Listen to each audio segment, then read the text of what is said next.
Thank you. Welcome to this informal meeting for members of 12-step fellowships who are interested in recovery through the big book, Alcoholics Anonymous. My name is Alistair and I'm an alcoholic. To set the time for this meeting, I'll read an extract from the preface of the big book. Because this book has become the basic text for our society and has helped such large numbers of alcoholic men and women to recovery, there exists strong sentiment against any radical changes being made in it. Therefore, the first portion of this volume, describing the AA recovery program, has been left largely untouched in the course of revisions made for the second, third, and fourth editions. The section called the Doctor's Opinion has been kept intact, just as it was originally written in 1939 by the late Dr. William D. Silkworth, our society's great medical benefactor. At tonight's meeting, we will start halfway down page 30 with the paragraph beginning, "We alcoholics are men and women who have lost the ability to control our drinking."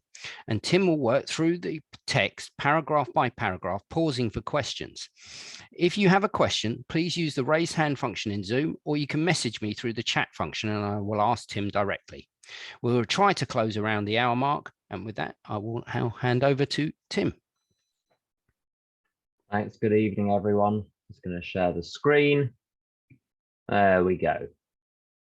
So we alcoholics are men and women who have lost the ability to control our drinking. We know that no real alcoholic ever recovers control. All of us felt at times we were regaining control. But by the way, at this point, I think it's maybe sensible to recognize that control means over both aspects, the having the first drink and then how much one drinks after the first drink. All of us felt at times that we were regaining control, but such intervals, usually brief, were inevitably followed by still less control. When you're sponsoring people, they always, not always, very often will say, yes, but there was that one time in Lanzarote when, and try to sort of hold that up as grounds for doubting whether or not they're alcoholic. And of course, if you've got let's say you have a nut allergy, and you only have fatal anaphylaxis like once every 50 times you have peanuts, you're not in any better position than someone that has it every time. It's like that with alcoholism. Well, I only put myself in mortal danger, once a fortnight. So what's the problem here? If you've got it at all, you've got a problem. So those examples are never relevant. Which led in time to pitiful and incomprehensible demoralization. PAID. My sponsor says you have to pay your dues.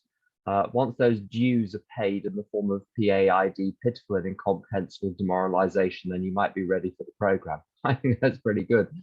And the reason that's so relevant, whilst you've still got any fight in you, well, you're going to fight, probably. What was it Bill Cleveland say? An alcoholic is someone who's lying in the gutter, but has a plan. While you still have a plan, well, good luck. We're convinced to a person that alcoholics of our type, again, this notion of types, and it's only our type that's relevant, are in the grip of, and sometimes we can say in a sort of snide, well, maybe you're a different type of alcoholic. Those are rarer than hen's teeth in my experience, these sort of mythical, almost mythical other types who are like us somehow, but can exercise control. One occasionally comes across them. Anyway, over any considerable period, we get worse, never better. I think that's true sober as well. Just looking at who's here. What one does sometimes sponsor people with 20 or 30 years of sobriety who require an awful lot of unpicking to even get to the baseline that newcomers are at.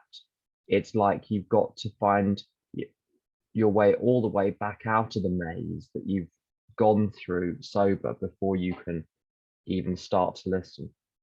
Newcomers I find are much easier to sponsor than people who've read the big book 37 times and have done the steps.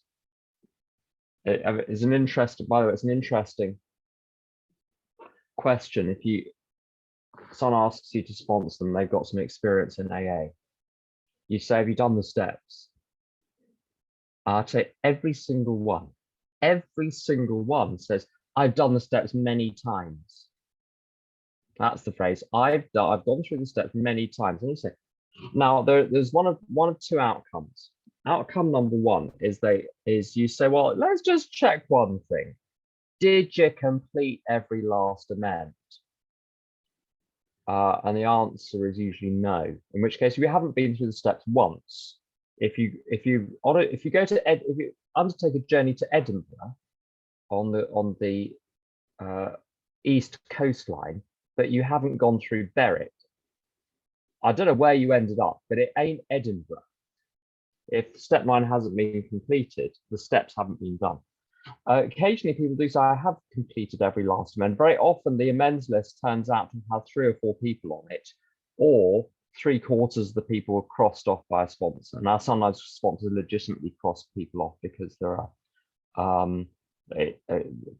the step 8 was grandiose, but very often sponsors will also cross people off because they're an X. There are some sponsors that say you don't make amends to X's, you don't make amends for things a long time ago, you don't make amends if they were very, very upset because they don't want it raked up, and suddenly you have no amends left, and you can say, oh, I've completed the steps, I've completed amends.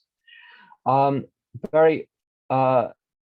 remaining category of people that genuinely did complete like a whole load of amends. And then you say, how many people are you sponsoring now?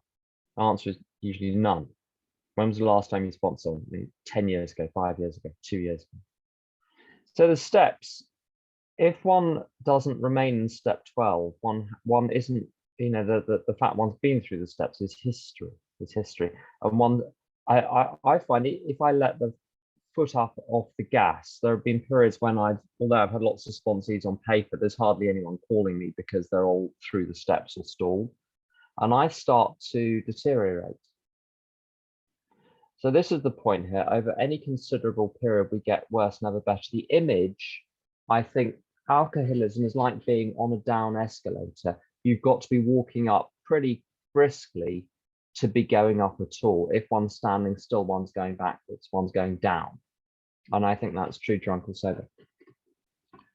We're like people who have lost their legs. They never grow new ones. Neither does there appear to be any kind of treatment which will make alcoholics of our kind like other people.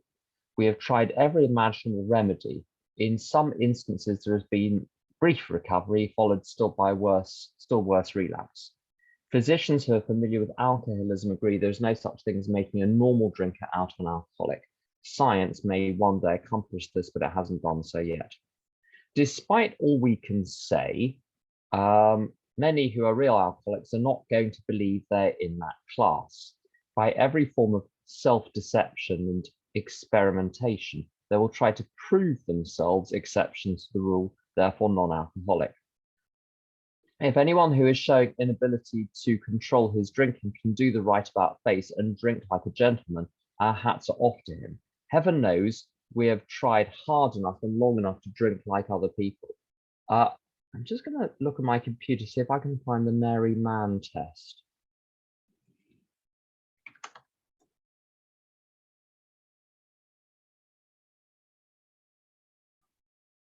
That's rather annoying. Let's have another look. Marty Mann, that's why I cannot find it.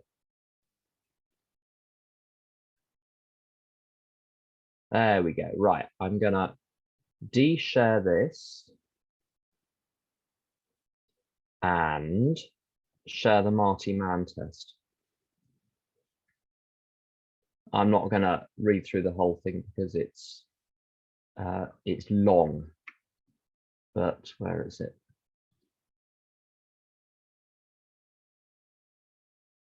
Right, so Marty Mann was one of the first female members of AA, and she's a very interesting character. I won't go into the full details, but I'm going to read some of it out. So this is a thought experiment. It's not a good idea, I think, to actually tell people in AA, if people are still drinking, maybe,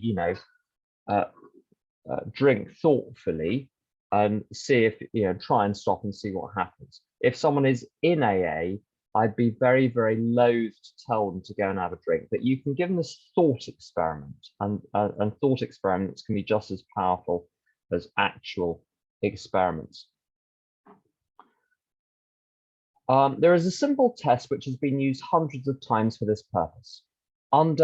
Even extremely heavy drinkers should have no trouble in passing it, whereas an alcoholic, if able to complete it at all, could do so only under such heavy pressure that his life would be more miserable than he thinks it would be if he stopped drinking altogether.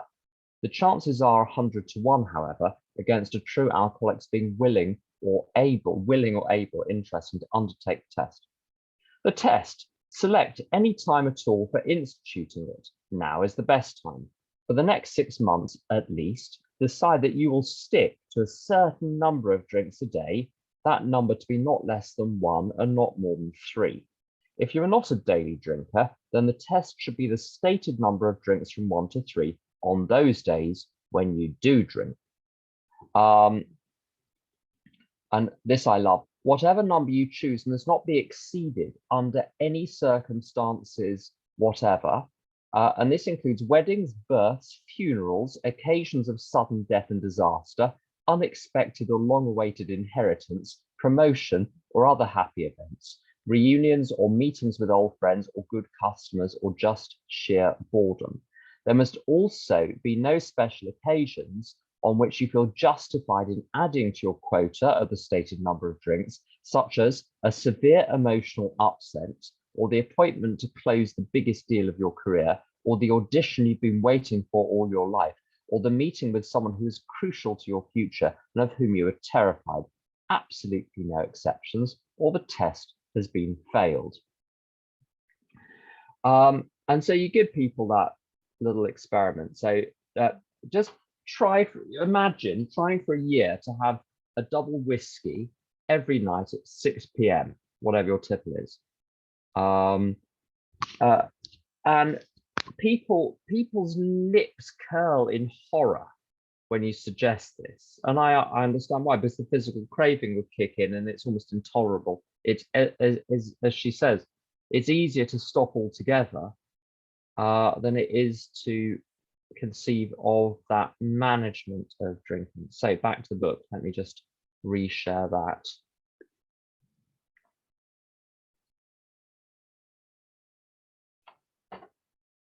Okay.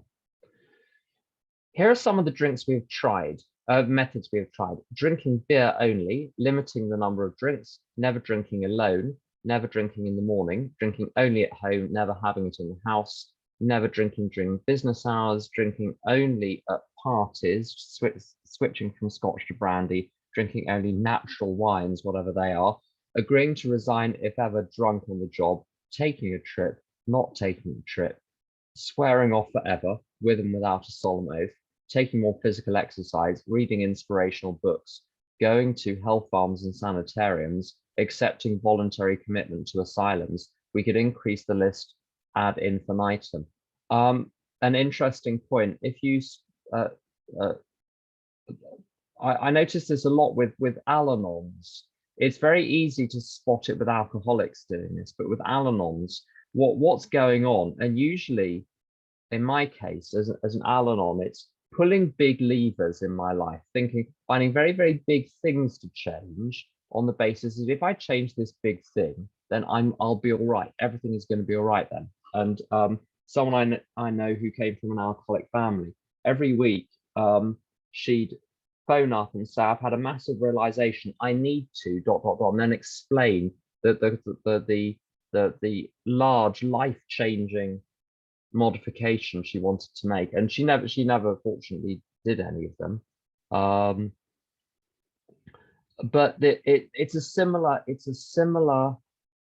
phenomenon, I think, trying to change anything but the thing which is the actual problem.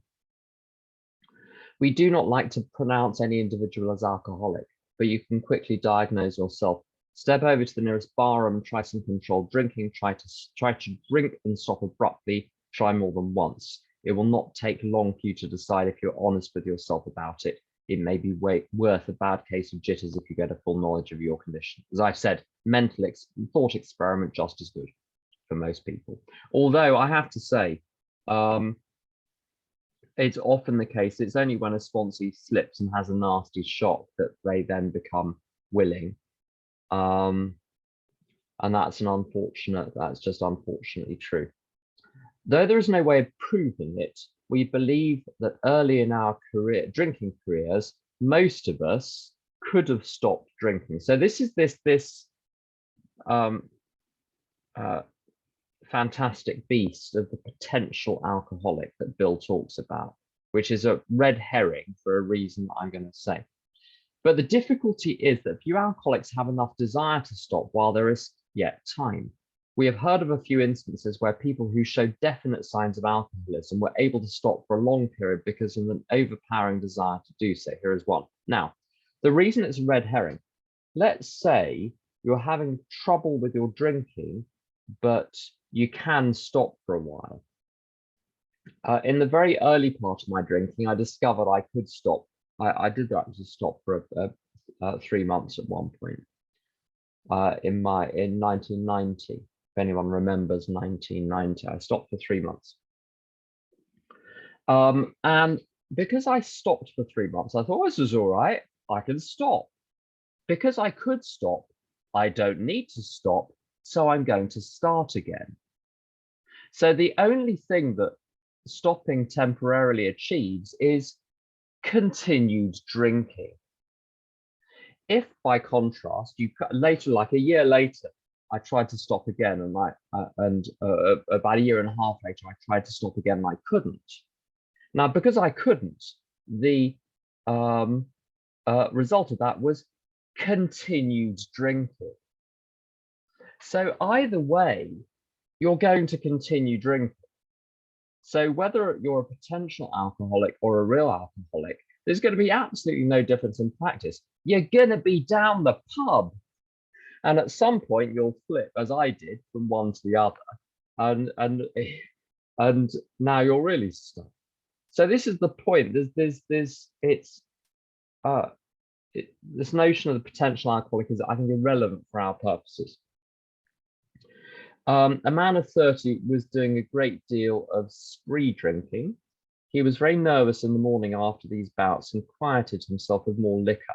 He was ambitious to succeed in business, but saw that he would get nowhere if he drank at all.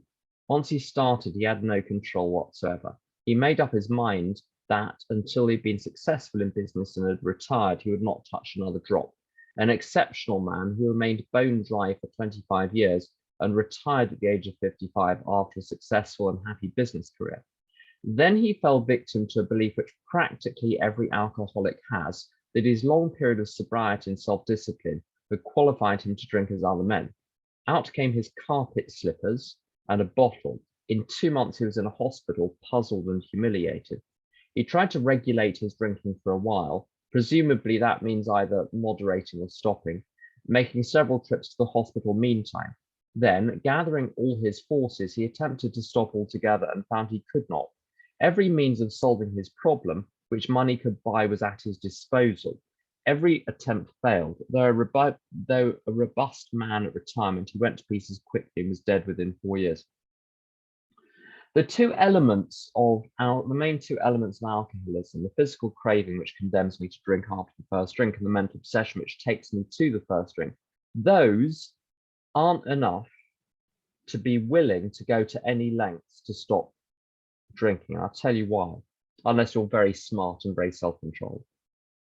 At the back of my mind was the notion, yeah, okay, so I get it. I can't go through the rest of my life drinking the way I'm drinking. The game is up, fine. But does the game need to be up today? Maybe the game could be up tomorrow. Maybe if things get just really itchy and scratchy sober, maybe I could have a little blowout, have a little slip, have a little blowout, come back and try again tomorrow, because, well, we don't shoot our wounded, do we? And the newcomer's the most important person in the room. And I'll get my little desire chip, get my little round of applause, oh, it's lovely, marvelous. And most people, frankly, are not going to have a disaster on the night that they drink. You know, when people recount stories in their drunkalogs, they're not saying what happened every day. They're saying what happened on the few occasions they can remember. Most days you get drunk. It's not very pleasant necessarily, but there's no drama. The only thing which got me to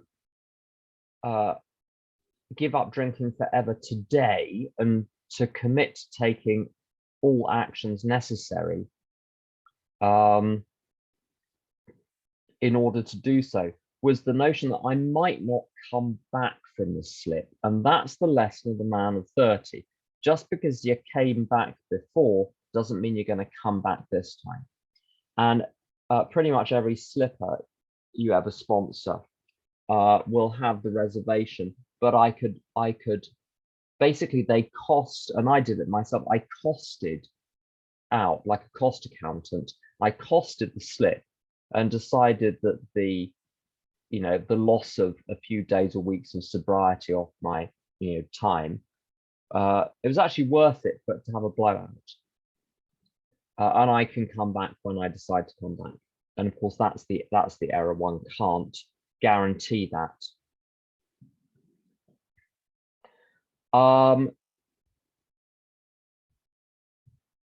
Every attempt failed. Their robust man at retirement who went to pieces quickly and was dead within 4 years.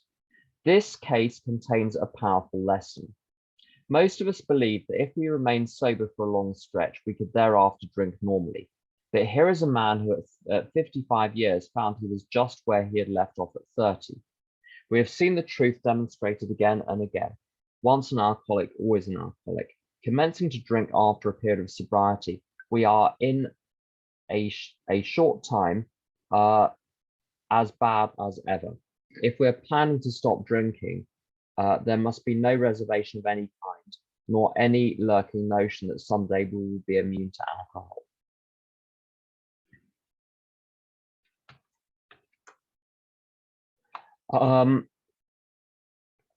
Some people may be encouraged by this man's experience to think, oh, Seamus's question, do we know who the man of 30 was? There are long, complex things by historians about this. I think from memory, it's an amalgam of two people, but anyway, it wasn't like one of the early members of AA or anything like that. I think that's it. There's a book called The Common Sense of Drinking or something. And I think the story comes from there. I may be wrong, but anyway, you'll have to get a historian for that.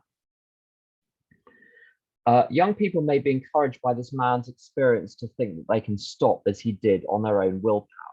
We doubt if many of them can do it because none of them will really want to stop, and hardly one of them, because of the peculiar mental twist already acquired, will find he can win out. So this is the paradox we talked about earlier. The people that can stop don't want to, so don't. The people that can't stop can't, so don't. Same position. Several of our crowd, men of 30 or less, have been drinking only a few years, but found themselves as helpless as those who have been drinking 20 years. To be gravely affected, one does not necessarily have to drink a long time or take the quantities some of us have.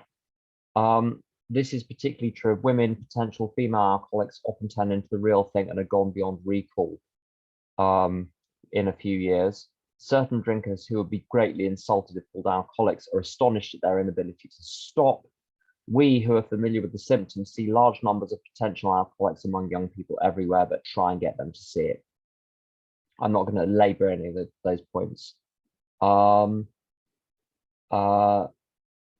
question, should we treat people who slip with less coddling, less understanding? I don't know.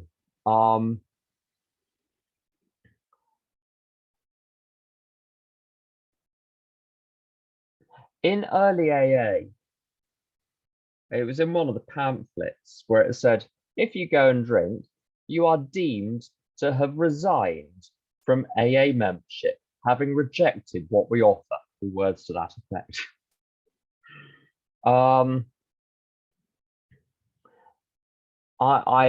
This is entirely speculative. I suspect that I think people are very well-meaning, but I suspect people are frightened of communicating difficult truths to newcomers in case the newcomers stop liking them. I might be entirely wrong on that, but I suspect there's a tiny little bit of fear there. And you do, what's the evidence? Sometimes you'll hear people say you shouldn't mention steps in meetings because it'll frighten newcomers. You shouldn't mention God because it'll frighten. You shouldn't mention this. You shouldn't mention that. It's going to frighten newcomers. Of course, the danger is once they discover what if they can read the scroll or hear how it works. I mean, you're delaying it. You're not delaying it much, are you? Like 2 minutes into the meeting and hanging up on the scroll is mention of God. But anyway, people say we shouldn't mention all that. It'll frighten them off.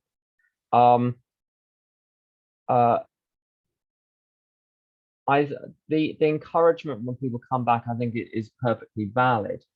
But sometimes the idea is given to people that they can leave and come back at will. And if it doesn't work out this time, well, there's always next time, but there may not be a next time. That's the thing that is, if the message were communicated more clearly, I think there'd be less problem with the diverting the attention onto the newcomer. Something that Clancy says, I think there's a psychological truth there. He says it's perverse to give people more attention when they're failing than when they're succeeding. So when people are doing, like people who are 6 months sober, 1 year sober, in the middle of their step 9 struggling with it, you'll never get a meeting say, well, let's change the topic of the meeting to step 9 to help Susie and Bobby who are struggling with their step 9. That's never happened. So, but newcomers, very often they'll shift the topic to something directed at newcomers.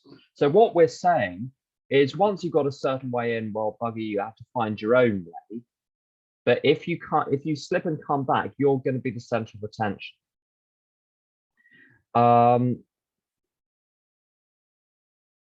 When I was new, this won't surprise anyone, I was disruptive of meetings. I don't know if any of you were disruptive. I was disruptive.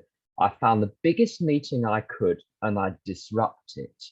And there was scraping of chairs and making snorting noises from the back row, having panic attacks, running out, running back, getting people to follow me out and cosset me. Is that a word? They would cosset or coddle me. And one day I miscalibrated. I tried it once too often at Pont Street, which is very large at the time. It was a very large meeting, 6 p.m. Monday evening in Knightsbridge. I tried it once too often. I created some scene. I rushed out like Ophelia and waited on the steps for someone to follow me. And I waited and I waited. I looked to see if there was nothing. No one followed me. So I had to, and I was a bit cold, so I went back in. And I thought to myself, well, that doesn't work anymore. And I never did it again. So, yeah, I think there are questions there about giving people more attention when they've slipped.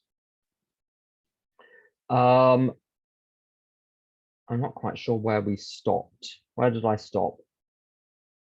Well, I'll go from there. In the early days of our drinking, we occasionally remained sober for a year or more, and I did that, becoming serious drinkers again later. Though you may be able to stop for considerable periods, you may yet be a potential alcoholic. We think the few to whom this book will appeal can stay dry anything like a year. Some will be drunk the day after making their resolutions. Most of them will in a few weeks. That's all plain. For those who are unable to drink moderately, the question is how to stop altogether. We're assuming, of course, that the reader desires to stop. Whether such a person can quit upon a non-spiritual basis depends upon the extent to which he has already lost the power to choose whether he will drink or not. There's a sort of circular argument there. It's basically saying whether or not you can stop depends on whether or not you can stop. And I'm not sure that takes us any further. But what it does indicate is that for those people, the spiritual basis is therefore the only answer. So it's axiomatic that being able to quit on a non-spiritual basis is contained in this idea of having lost the power to choose. Many of us felt that we had plenty of character. There was a tremendous urge to cease forever, yet we found it impossible. This is the baffling feature of alcoholism as we know it, this utter inability to leave it alone, no matter how great the necessity or wish. How then shall we help our readers determine to their own satisfaction whether they are one of us? By the way, my friend Bruce in AA, who died a few years ago, he was a good friend of mine in the 1990s, said, never ever use the phrase one of us in AA. He said, I belong to so many deviant subgroups, that could mean anything. So anyway, I think here when they say one of us, they mean alcoholics. The experiment of quitting for a period of time will be helpful, but we think we can render an even greater service to alcoholic sufferers and perhaps to the medical fraternity or sorority. We shall describe some of the mental states that precede a relapse into drinking. But obviously, this is the crux of the problem. Now, I'm going to mention this at this point because I'll forget later on. This is a red herring. When you aggregate, when you put together all of the mental states that are described that precede a relapse into drinking, they have nothing in common with each other. Nothing. You've got Jim, who's having a perfectly ordinary day and thinks something which is untrue about alcohol. If you mix it with whiskey, you'll be okay. You've got Fred, who's had a lovely day, who thinks something true about alcohol. A couple of highballs with dinner would be nice. So the two mental states we've got so far are falsehood and truth. So as long as you avoid any situation where you're thinking something false or something true, you're fine. How does that get us any further? Well, I'll just avoid both of those. Then it talks about people with parallel trains of thought, parallel with our sound reasoning, ran some insanely trivial. So you have to avoid thoughts which are false. You have to avoid thoughts which are true. You have to avoid having two thoughts in your mind at the same time. Then the crux is this. You said, well, maybe I should avoid thinking altogether. Then it says, maybe he doesn't think at all. So we're no further ahead. There is no mental state that precedes the first drink, which we're going to discover. Well, there's no single one. And this is the jiggedness of the whole thing is there is no state in which you can guarantee safety, which is why you need the higher power. What sort of thinking dominates an alcoholic who repeats time after time the desperate experiment of the first drink? Friends who have reasoned with him after a spree which has brought him to the point of divorce or bankruptcy are mystified when he walks directly into a saloon. Why does he? Of what is he thinking? Our first example is a friend we shall call Jim. Now, before we get into this, if you think about your own experience of relapse, or you think about sponsees who relapse, or people you know, your home group who are frequent relapsers. Well, I don't know about your experience. My experience is that very often it's perfectly evident that someone is going to relapse because, well, in my case, I was an absolute basket case. That's how everyone knew, and this is very commonly the case. If you go to your home group and you have a glance across at the people who are not really doing the program, there might be a few dysfunctional behaviors or outbursts or stroke. There's clearly stuff going on there, right? They're not the people who are necessarily the most tightly wrapped. But the curious thing about Jim's story and Fred's story is they specifically choose, in Jim's case, someone who's doing pretty well with no major external problems, no major internal problems. And we've got Fred, who has no external problems and no internal problems that can be discerned to the naked eye. So you think, why don't they choose like ordinary alcoholics who are neurotic and emotionally bankrupt and have wrecked relationships and can't turn up at work. Why not choose ordinary alcoholics? Why choose these freakazoids who are in no way representative of your average AA member in the high dudgeon of early sobriety? It's because I think, I haven't got corroboration for this. I think what they want to do is to illustrate the fact the reason one returns to drinking is not because one is externally disordered or even internally disordered. It's reliance on self as opposed to God, which is the problem. And so you've got to strip away all of those other factors in order to reveal just one, and we'll come to what that one factor is. Our first example is a friend we should call Jim. This man has a charming wife and family. He inherited a lucrative automobile agency. He had a commendable World War record. He is a good salesman. Everybody likes him. He is an intelligent man, normal so far as we can see, except for a nervous disposition, whatever that means. He did know, maybe he jumps when you say boo. I don't know what that means. Anyway, he did no drinking until he was 35. In a few years, he became so violent when intoxicated that he had to be committed. On leaving the asylum, he came into contact with us. So it's very clear this is someone with no obvious external justification. We told him what we knew of alcoholism and the answer we had found. He made a beginning. So one assumes that he got some way through the steps. He made a beginning. His family was reassembled and he began to work as a salesman for the business he had lost through drinking. Now, this is the interesting phrase, all went well for a time. And mark that phrase because an almost identical phrase is used with Fred's story as well, which I think enjoins us to see these in parallel. All went well for a time. I think in Fred's story, it's all was well.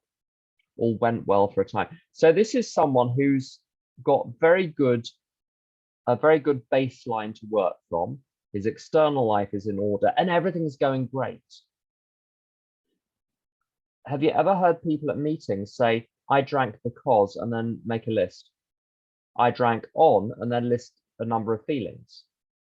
Now, if that may be true, in which case you fix the feelings, you're no longer alcoholic.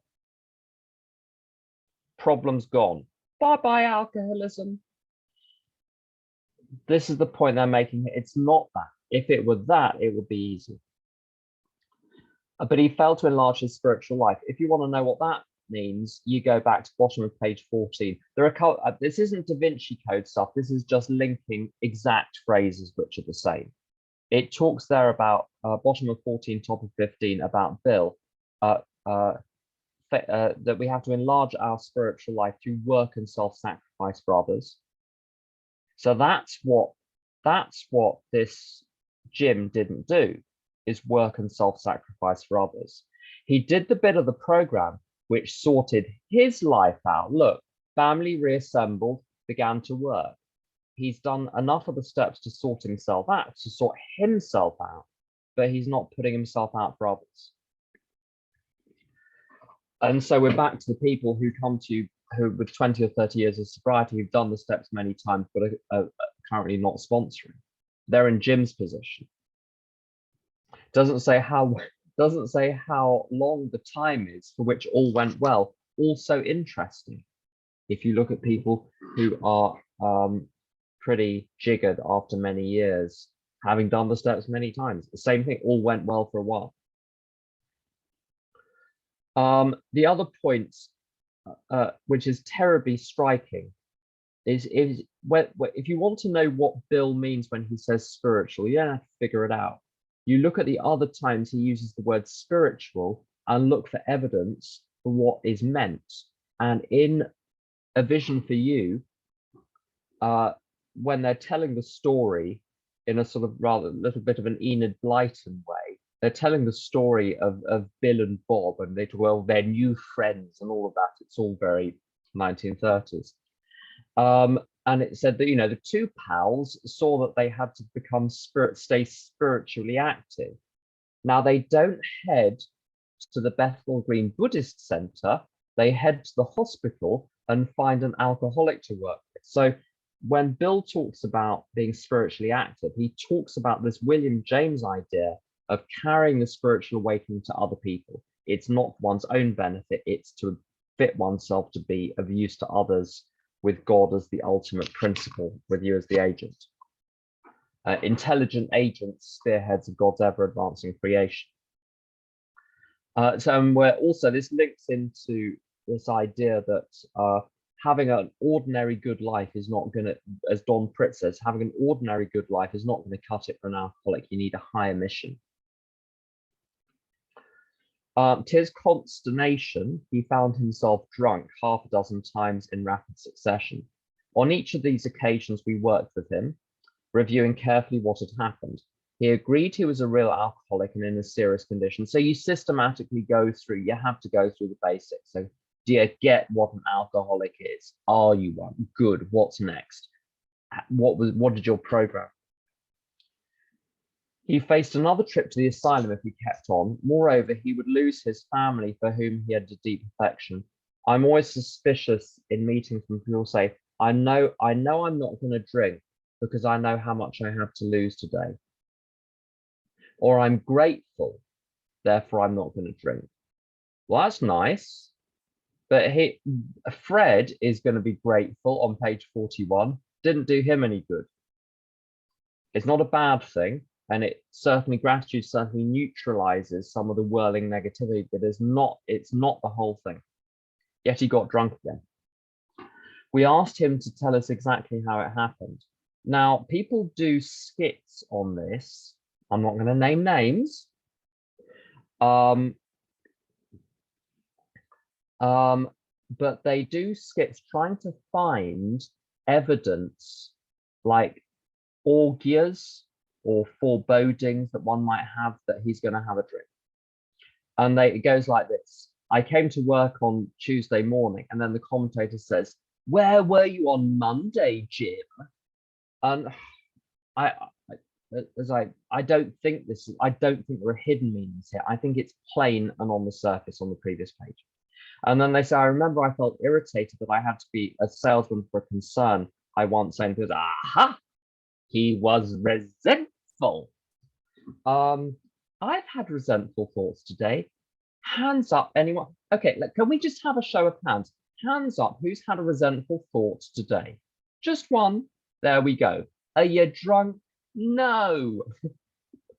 If having a bit of mild irritation got you drunk, we'd all be drunk every day. Sarah Rivka, you got a question? No, I had a resentful thought today. I was just raising my virtual hand. Bless you. So it's a red herring.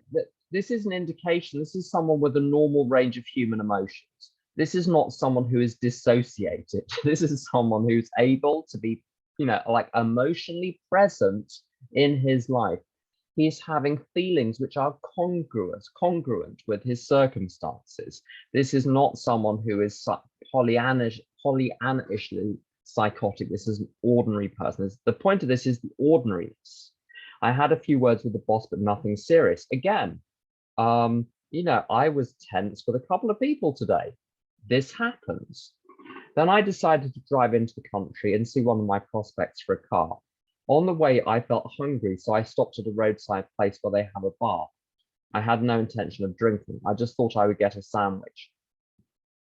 I mean, sometimes people say again, yeah, well, he went into a drinking place, but the Sainsbury's, even the Turkish grocers nearby has now got a booze section. It didn't used to. So the point is, he'd been there many times before. That's what it says, which was familiar for I've been going to for years. So again, it's not that he was in a drinking place, because he'd been going there a lot and it was fine. There's no, there you go. I'd eaten there many times during the months I was sober. So that's not a clue either. If that was the clue, then he would have drunk the other times too. I sat down at a table and ordered a sandwich and a glass of milk, still no thought of drinking. Now, the one, if you want to do a gimmick for the sponsee, what you do is you say, you get them to read out each phrase and describe whether Jim at this point is sane or insane. And I came to work on a Tuesday morning. I remember I felt irritated that I had to be a salesman for a concern I once owned. Sane or insane? He's sane. That's not an insane thing to say. And it's the same all the way down. Perfectly sane, perfectly reasonable, perfectly rational. Still no thought of drinking. Sane. I ordered another sandwich and decided, I mean, American sandwiches. I mean, there might be an eating disorder here, but nonetheless, the idea of having 2 sandwiches in America, you know, it's not Greg's. I ordered another sandwich and decided to have another glass of milk. Still sane. And this is the point. The key word is suddenly. There were no trumpets. Suddenly, the thought crossed my mind that if I were to put an ounce of whiskey in my milk, it couldn't hurt me on a full stomach. So you say to the sponsor, sane or insane? They go, insane. And this is the point. Your thinking is sane, sane, sane, sane, sane, sane, sane, insane. As soon as you're insane, you've now lost the faculty of discernment. So the thing which could get you out of the insanity has been switched off. That's the whole point. You're now on the other side of the looking glass. Dr. Jekyll and Mr. Hyde. Mr. Hyde does not want to turn back into Dr. Jekyll. He's fine as Mr. Hyde. Suddenly. So there's no trumpets. Now, the reason I think this is so important, again, it's something you hear a lot in meetings. I've done these terrible things, but I don't feel like drinking. I'm not thinking about drinking. So I'm pretty certain I'm going to get to bed tonight without a drink. I remember a poor chap many years ago who, at one of my home groups, who always sat on the edge of his seat, a psychiatrist. He used to sit on the edge of his seat and always share first. And every day, every meeting, he would share first and be visibly relieved and say, now I've got that off my chest, I feel a lot better. So I know I'm not going to drink tonight. I've kept myself sober for another day. And this worked every day until the day it didn't work. So the fact that one doesn't want to drink is no indication that one's mind is not about to change. That's the whole point of suddenly. And the other thing, Devinder always, I love Devinder. He says, you know, we celebrate periods of continuous sobriety. That's what they always say at CHIPS meetings. So my home group is a CHIPS meeting. I think it's a good thing. But they talk about these periods of continuous sobriety. He says, Devinder says, continuous sobriety doesn't keep you sober. The fact you've been continuously sober is no indication of whether you're going to remain sober because of the word suddenly. Whether or not suddenly is going to happen depends on your spiritual condition, according to page 85 and the previous page. I ordered a whiskey and poured it into the milk. I vaguely sensed I was not being any too smart, but felt reassured as I was taking the whiskey on a full stomach. The experiment went so well that I ordered another whiskey and poured it into more milk. That didn't seem to bother me, so I'd like to ask his wife, but we don't have access to her at this point. That didn't seem to bother me, so I tried another. Here, thus started one more journey to the asylum for Jim. Here was the threat of commitment, the loss of family and position, to say nothing of that intense mental and physical suffering which drinking always caused him. He had much knowledge about himself as an alcoholic, yet all reasons for not drinking were easily pushed aside in favor of the foolish idea that he could take whiskey if only he mixed it with milk. Whatever the precise definition of the word may be, we call this plain insanity. And so the insanity, it's interesting. People often try and share about insanity, and they talk about the things they did when they were drinking. And I don't know, I mean, that's an example of something. Maybe it's an example of drinking a lot. My non-alcoholic friends who, when they do drink too much, do kind of crazy things too. People I was at college with who drank too much, who weren't alcoholics, did crazy things when they were drunk. The insanity is when you're sober. It's not when you're drunk. The insanity is thinking a drink is a good idea and then following it through.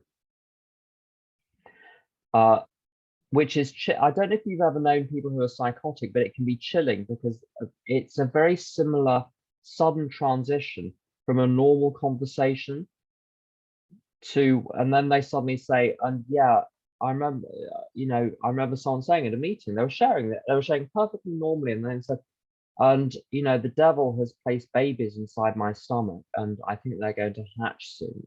And you were like, and everyone jumped because you weren't expecting it. And then you realize the person was unwell the whole time.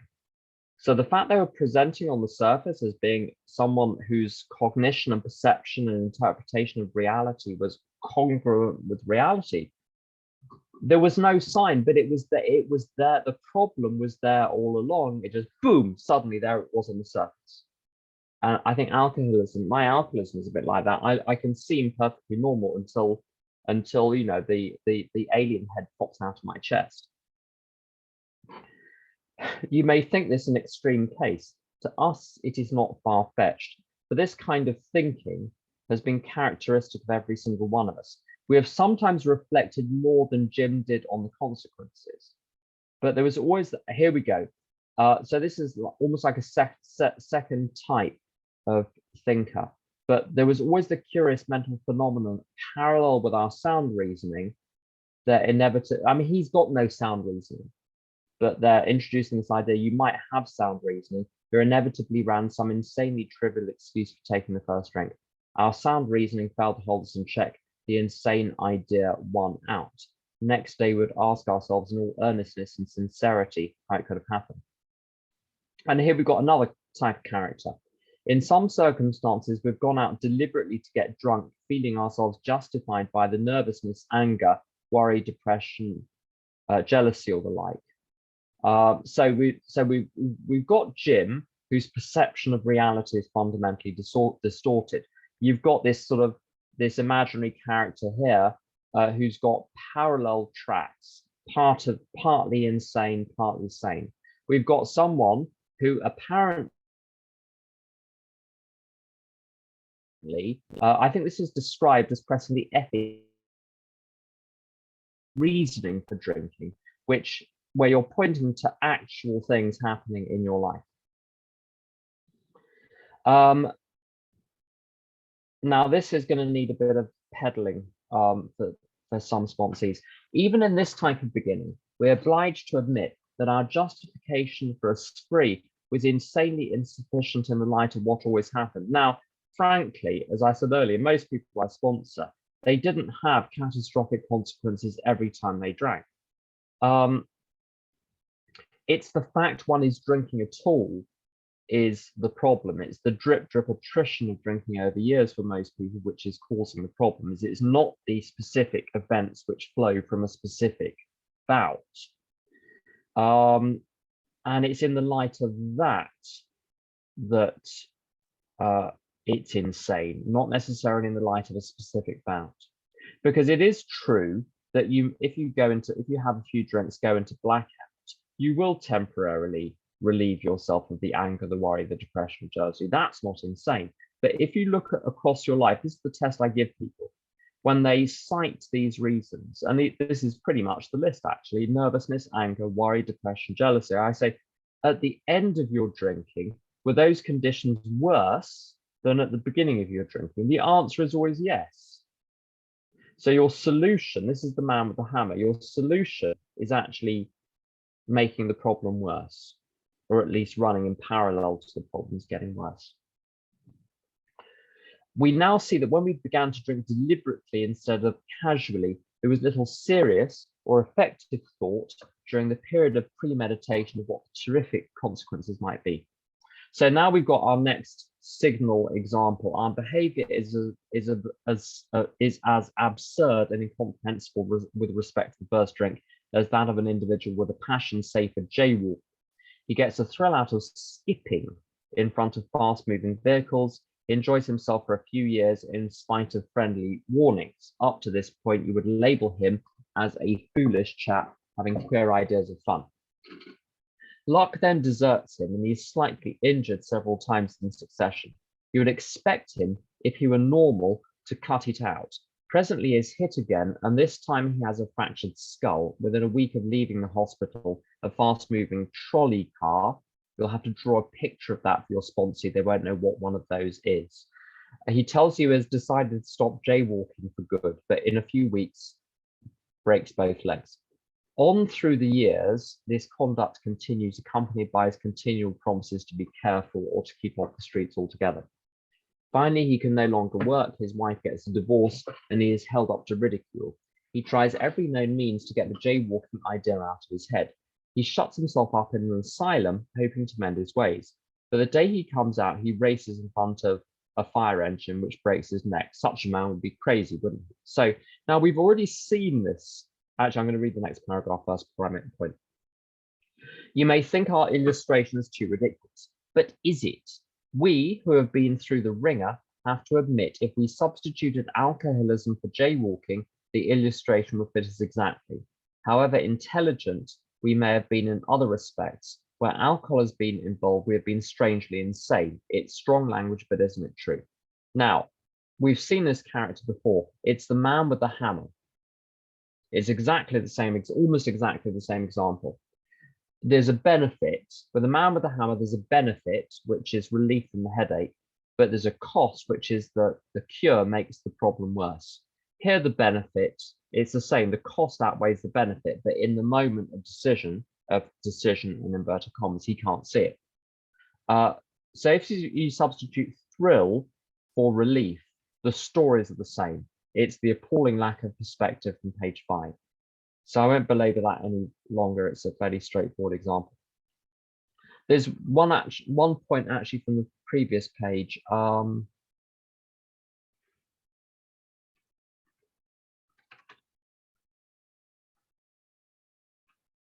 Okay, so peculiar mental twist. Now Bill doesn't link peculiar mental twist to Jim, but Jim is the next example after that. In Jim's story, this whiskey in the milk thing is like a twist in reality. It's a lie. Later on, it says blank spot, strange mental blank spot. And it's very interesting that the next example after that is Fred, who I'm going to scoot ahead just to one particular line to make this point,